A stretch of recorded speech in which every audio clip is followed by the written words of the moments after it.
नमस्कार. आता ह्या धड्यातल्या संकीर्ण मधली काही उदाहरणं आपण बघणार आहोत. आतापर्यंत तुमचे फॉर्म्युले पाठ झालेच असतील, ते आता इथे वापरायला लागणार आहेत. पहिलं उदाहरण बघूया. प्लास्टिकच्या 1 सेंटीमीटर त्रिज्येच्या लहान गोळ्या वितळून वृत्तचिती आकाराची नळी तयार केली. नळीची जाडी 2 सेंटीमीटर, उंची 90 सेंटीमीटर व बाह्य त्रिज्या 30 सेंटीमीटर असेल तर नळीसाठी किती गोळ्या लागतील? जेव्हा एखादी आकृती वितळून ते मटेरियल घेऊन त्यापासून दुसरी आकृती तयार करायची असते तेव्हा घनफळाचा संबंध येतो. म्हणजेच त्या आकृतीचे जेवढं घनफळ असणार आहे एकूण तेवढ्या घनफळाची ती दुसरी आकृती तयार होत असते. इथे काय दिलेलं आहे, काय वितळवणार आहे तर प्लॅस्टिकच्या गोळ्या, लहान गोळ्या वितळवायच्या. त्या किती वितळवायच्यात हे दिलेलं नाही, ते आपल्याला संख्या काढायची आहे. तर एक गोळी वितळली की त्या नळीचा नक्की किती भाग होईल, मग 2 गोळ्या वितळल्या केवढी नळी होईल, 3 गोळ्या वितळल्या तर किती नळी होईल, असं करत करत नक्की किती गोळ्या वितळाव्या लागतील हे आपल्याला काढायचे. आणि नळी कुठल्या आकाराची करायची आहे तर वृत्तचिती म्हणजे सिलेंडरच्या आकाराची. आता तिची बाह्य त्रिज्या अशी वेगळी दिलेली आहे. याचा अर्थ की बाह्य त्रिज्या आणि जाडी दिली म्हणजे ती नळी पोकळ आहे. नळी पोकळ आहे म्हणजेच काय की तिचं घनफळ पूर्णपणे नसणार आहे. पूर्ण वृत्तचिती, पूर्ण सिलेंडर भरलेला असेल तर त्याला जेवढं प्लॅस्टिक लागेल त्यापेक्षा अर्थातच पोकळ असलेल्या सिलेंडरला कमी प्लॅस्टिक लागणार आहे. म्हणजेच फॉर एक्झाम्पल आपण बघूया की ही नळी आहे. ही नळी म्हणजेच काय आहे, वृत्तचिती आकाराची आहे. आता ही नळी पोकळ दिसते म्हणजेच पूर्ण घनफळ ह्या नळीचं जेवढं असेल त्याच्यापेक्षा ह्या नळीचं घनफळ नक्कीच कमी असेल. ह्या नळीचा व्हॉल्यूम नक्की कमी असेल. कारण का ह्याला मटेरियल जे काही लागलं, ह्याला प्लॅस्टिक लागले ही नळी तयार करायला. ते किती प्लॅस्टिक लागलं असेल तर नक्कीच कमी लागलं असेल, कारण आतमध्ये हा पोकळ आहे. म्हणजे आतल्या भागाचं जे काही घनफळ आहे ते वजा केलं तर उरलेलं जे काही घनफळ आहे तेवढं प्लॅस्टिक ह्या नळीसाठी लागलं. म्हणजे ह्या नळीसाठी किती प्लॅस्टिक लागणार आहे हे जर काढायचं असेल तर पूर्ण जे घनफळ आहे नळीचं त्याच्यातून आतलं घनफळ वजा करायला लागेल. म्हणजे बाहेरच्या भागाला किती प्लॅस्टिक लागलं तेवढ्या जाडीचं ते आपल्याला कळेल. किती प्लॅस्टिक लागलं त्यावरून आपल्याला नक्की त्यासाठी किती गोळ्या वितळाव्या लागतील हे आपल्याला संख्या तिथे येणार आहे. अशा पद्धतीचं येतं तेव्हा काय की नळीचं घनफळ जे असतं, नळीचे घनफळ जेवढे तयार होणार आहे त्याला एका गोळीचे घनफळ याने जर आपण भागलं तर नक्की किती गोळ्या लागतात याची संख्या आपल्याला मिळते. पण नळीचे घनफळ इथे डायरेक्ट घेता येणार नाही, कारण नळी भरीव नाहीये. भरीव नळीला जास्त प्लॅस्टिक लागलं असतं. इथे पोकळ नळी आहे, तिला कमी प्लॅस्टिक लागेल. मग पोकळ नळीचे घनफळ किती येईल ते आधी बघूया. पोकळ नळीचं कसं काढणार आपण घनफळ, तर ही नळी आहे, ही जर भरीव असती तर त्याचं घनफळ काढून घ्यायचं. त्याच्यातून हा भाग आतला नाहीये ना, तर इथे प्लॅस्टिक लागणार नाही, तर ह्या आतल्या भागाचं घनफळ काढायचं आणि ते वजा करायचं की मग बरोबर बाहेरच्या भागाला किती प्लॅस्टिक लागेल ते तिथे लक्षात येईल. तर एवढंच फक्त करायचं आहे. नळीचे घनफळ डायरेक्ट घ्यायचं नाही, तर बाहेरील भागाचे म्हणजे पूर्ण नळीचे घनफळ वजा आतील भागाचे म्हणजे पोकळ भागाचे घनफळ हे केलं की मग जे तयार होईल तेवढं प्लॅस्टिक त्या नळीचं घनफळ म्हणून घनफळासाठी किंवा नळीसाठी तेवढं लागणार आहे. आणि मग तेवढ्या गोळ्या आपल्याला वितळवायला लागतील. तर आता काय काय दिलंय ते लिहून घेऊया सगळं. गोळी कुठल्या आकाराची असणार आहे, इथे गोळी स्पिरिकल म्हणजे गोल आकाराची, म्हणजे गोलाचे घनफळ लागणार आहे. तर प्लॅस्टिकची गोळी, लहान गोळी, तिची त्रिज्या, त्याला त्रिज्या लागते फक्त आर, लहान स्मॉल आर घेऊया. आर बरोबर 1 सेंटीमीटर. सगळे एका एककात आहेत ना चेक करायचे आणि मग त्याप्रमाणे नसतील एका युनिटमध्ये तर एका युनिटमध्ये त्यांना करून घ्यायचं. त्याच्यानंतर ती वितळून नळी तयार करायची, वृत्तचिती आकाराची. तर नळीची जाडी दिलेली आहे, ती आपल्याला उपयोगी पडणार आहे. आतलं आणि बाहेरचं वेगवेगळं घनफळ काढायचे, कारण नळीची जाडी बरोबर 2 सेंटीमीटर, बाह्य त्रिज्या तिला आपण काहीतरी R1 म्हणूया. बाह्य त्रिज्या कशाला लागेल, पूर्ण घनफळ जेव्हा नळीचं काढायचे त्याच्यासाठी ते लागणार आहे. आपण काहीतरी R1 म्हणूया, ती दिले 30 सेंटीमीटर. म्हणजे पूर्ण बाहेरून नळीचं, पूर्ण नळी भरीव असती तर जे घनफळ येणार आहे त्यासाठी जी त्रिज्या, जी रेडियस लागणार आहे ती म्हणजे बाह्य त्रिज्या.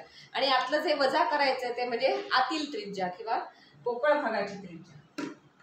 तर ते कसं मिळणार आहे, तेवढी जाडी आहे तेवढी त्रिज्या वजा केली की आतली त्रिज्या मिळेल.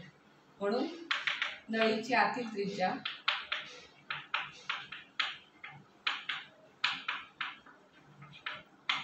आतील रेडियस किती येणार, त्याला R2 म्हणूया, बरोबर 30 सेंटीमीटर वजा 2 सेंटीमीटर बरोबर 28 सेंटीमीटर. तर आता आपल्याला कळेल की ते नळीची आतील त्रिज्या किती आहे, 28 सेंटीमीटर, बाहेर त्रिज्या किती आहे, 30 सेंटीमीटर.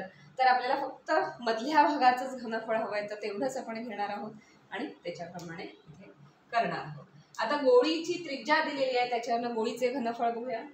हा फॉर्म्युला आधी लिहून घेऊ आपण.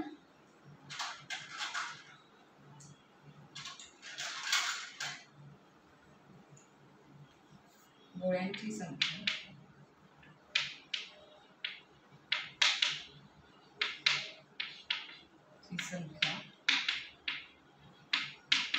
बरोबर काय असणार आहे, नळीचे घनफळ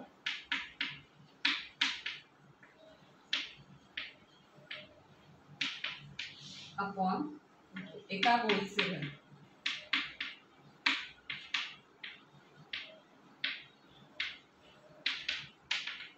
त्याला इक्वेशन 1, कारण याच्यात आपल्याला शेवटी घालून आपल्याला गोळ्या किती लागतील ती संख्या इथे काढायची. आता नळीचे घनफळ काढणार आहोत आणि गोळीचे घनफळ काढणार आहोत. गोळीचे घनफळ म्हणजे काय, गोळीचे घनफळ, गोळी ही गोल आकाराची म्हणजे गोलाचे घनफळ बरोबर 4/3 पाय r, 4/3 पाय r3. इथे r दिलेले आहे, ते घनफळ काढून घेऊया. पूर्ण काढायची गरज नाही, कारण नळीचे घनफळ छेद गोळीचे घनफळ त्याच्यात कुठेतरी ते अंशछेदात निघून जाईल नंतर. आता आपण जेवढा भाग जाईल तेवढा इथे आपण ठेवूया. 4/3 पाय असंच ठेवूया, कारण नळीच्या घनफळ म्हणजे वृत्तचितीच आहे ना, म्हणजे पाय r², तिथे पण पाय आहे. त्यामुळे इथे आता 22/7 घेऊन मग कॅल्क्युलेशन करून अर्धवट कॅन्सल करून तिथे पण पाय येणारच आहे, तो नंतर सगळे एकत्र ते निघून जातील. तर मी आता पाय इथेच राहू दे. r किती दिलेला आहे, गोळीची त्रिज्या 1 दिली आहे, त्यामुळे r = 1 म्हणजे 4/3 पाय आणि r³ म्हणजे काय, 1 चा क्यूब म्हणजे 1, तेवढंच राहिलं. त्यामुळे 4/3 पाय एवढंच ठेवूया. आता नळीचे घनफळ काढूया. आता नळीचे घनफळ कसं म्हटलंय की पूर्ण भरीव नळीचे घनफळ वजा पोकळ नळीचे घनफळ.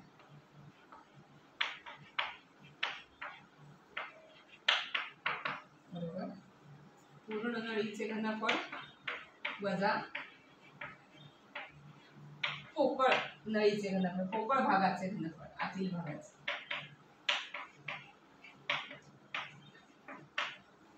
आता याची सूत्र माहिती आहे दोघांसाठी, काय पाय r²h.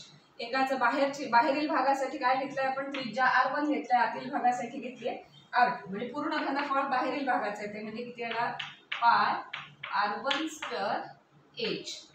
आता h म्हणजे हाईट इथे दिली आहे का, आपण बघूया. हाईट दिली आहे उंची बरोबर 90 सेंटीमीटर मायनस आतील घनफळ म्हणजे पाय r2². h सेमच आहे, नळी तेवढ्याच लांबीची घ्यायची, h सेमच असणार आहे, त्यामुळे पाय r²h. आता h काय आहे ते इथे लिहून घेऊया. दिलेला आहे उंची, नळीची उंची बरोबर 90 सेंटीमीटर, आणि तेही सेंटीमीटर एककातच आहे, त्यामुळे ते इथे बदल करायची गरज नाही.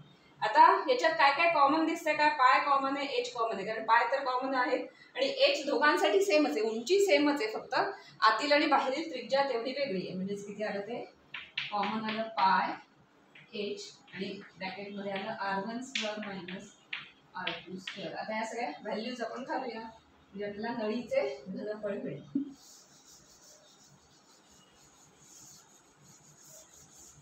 म्हणून नळीचे घनफळ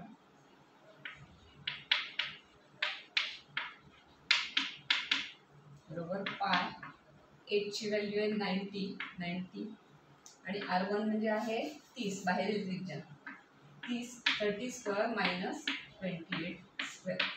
हे झालं नळीचे घनफळ. आता ते थोडंसं कॅल्क्युलेशन करून घेऊ आपण, आणि पाय आणि हे वगैरे तसंच राहू दे, कारण छेदात एका गोळीचे घनफळ असं येणारच आहे.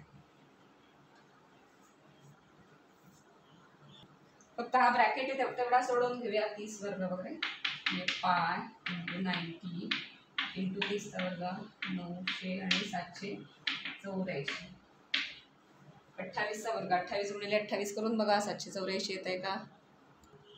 तर आता फक्त वजाबाकी करायची म्हणजे पाय इंटू 90 आणि हे 784 म्हणजे 800 आणि 900 म्हणजे 116 116. आता हे आपण असंच ठेवणार आहोत. नळीचे घनफळ बरोबर पाय इंटू 90 इंटू 116.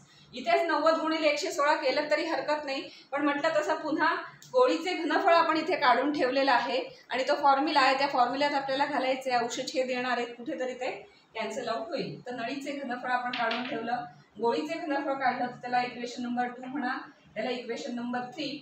आता इक्वेशन नंबर 1 मध्ये काय म्हटलंय की गोळ्यांची संख्या कशी काढायची, तर नळीचे घनफळ छेद एका गोळीचे घनफळ, ते सूत्र आता वापरायचं.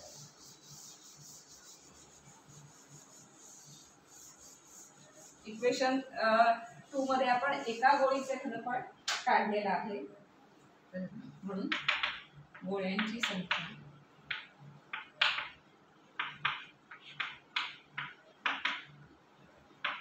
बरोबर नळीचे घनफळ अपॉन गोळीचे घनफळ, एका गोळीचे घनफळ.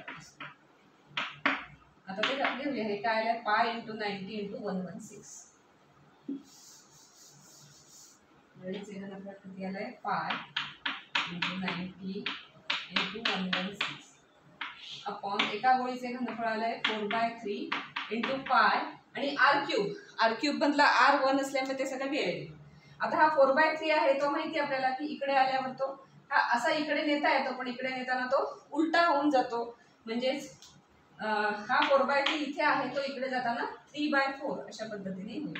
म्हणजे हे पाय पाय तर निघून गेले, म्हणजे 90 इंटू 116 इंटू 3 आणि हा 4 तसाच खाली जायला. आता जो काही भाग वगैरे जाईल तो घालवायचा, गुणाकार करायचा आणि उत्तर काढायचं. ह्याला जाईल भाग 4 1 4 4 2 8 गुणिले 3 4 2 8 गुणिले 3 4 9 36 म्हणजे 29 गुणिले 3 आणि गुणिले 90. 90 इंटू 3 हे येईल 270. 90 गुणिले 3 म्हणजे 270 गुणिले 29 आणि हा जो गुणाकार येईल ते म्हणजे काय येणार आहे, गोळ्यांची संख्या. आता गुणाकार करा आणि एवढा येतो का बघा 7830 म्हणजे संख्या आहे, त्यामुळे त्याला युनिट वगैरे काही नसणार आहे. त्यामुळे एकूण गोळ्या किती लागतील, तर 7830 गोळ्या वितळाव्या लागतील, तेव्हा या जाडीची किंवा त्या उंचीची तेवढी एक नळी तयार होईल तेवढ्या प्लास्टिक.